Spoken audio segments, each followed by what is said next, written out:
Para empezar, vamos a decir que entendemos a los derechos humanos como un conjunto de libertades y derechos inherentes a cada uno de los seres humanos sobre la base de su igualdad y dignidad personal y social. Sin embargo, esos derechos pueden ser vulnerados por un tipo de violencia, que es la violencia institucional. Y con esta denominación nos referimos a una serie de situaciones concretas que abarcan desde la detención de personas por averiguación de antecedentes hasta las formas extremas de violencia como el asesinato, el llamado gatillo fácil y la tortura física y psicológica.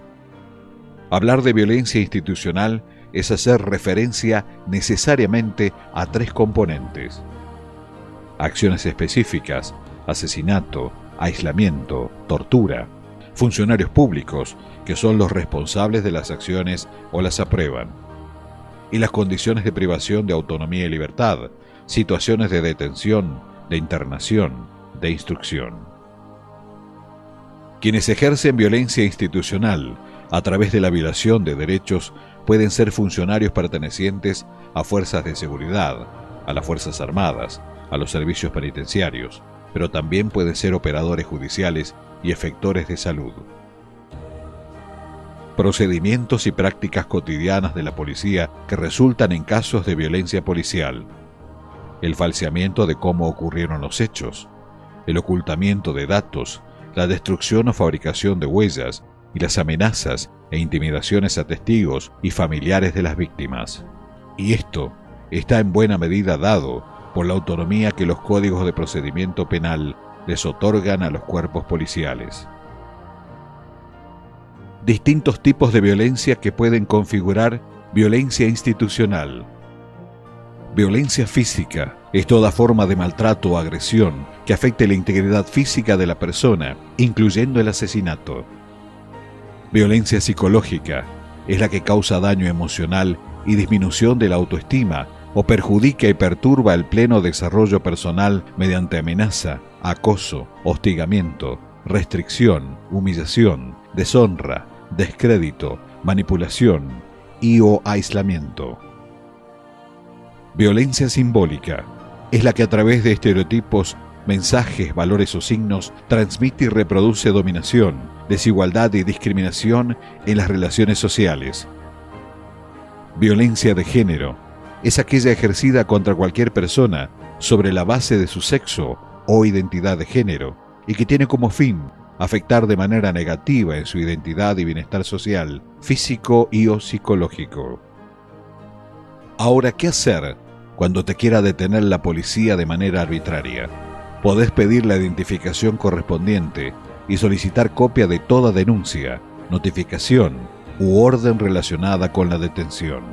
Si sos detenido por alguna contravención o falta, podés solicitar identificación del agente y preguntar la causa. Es recomendable no firmar ningún documento antes de ver un abogado. No pueden alojarte con autores de delitos.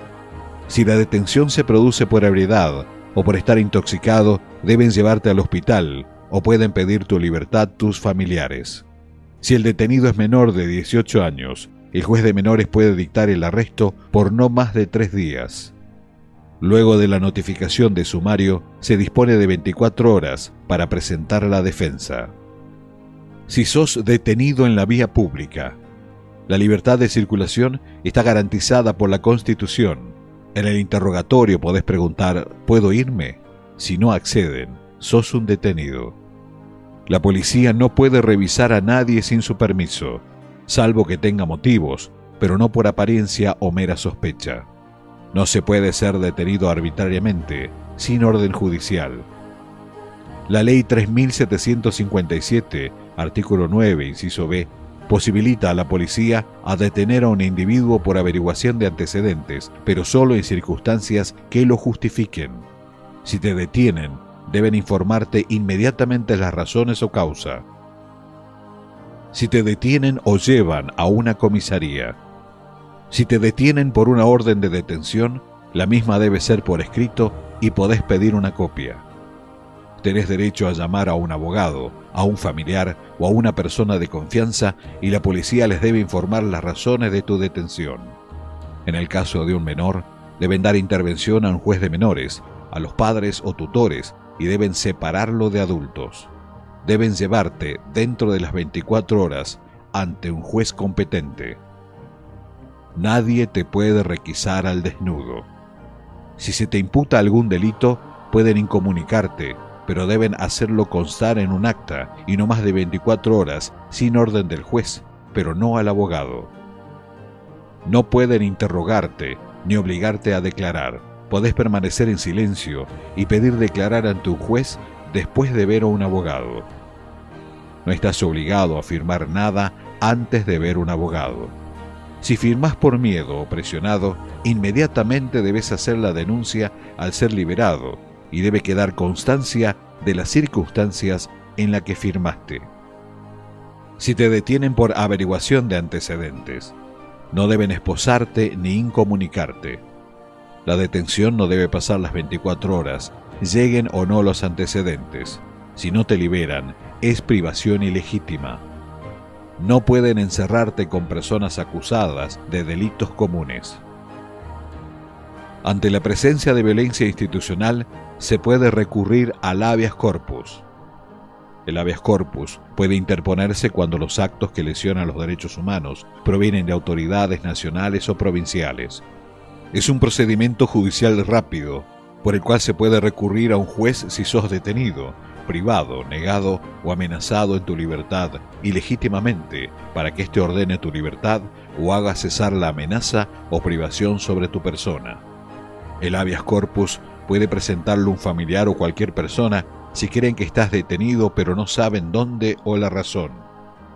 No tiene formalidad, puede ser escrito o verbal y solo hay que especificar los datos que se tengan de la situación. En la presentación se debe identificar a la persona afectada. Se puede presentar todo el año, a toda hora, ante el juez. Recordá, es importante que conozcas y defiendas tus derechos.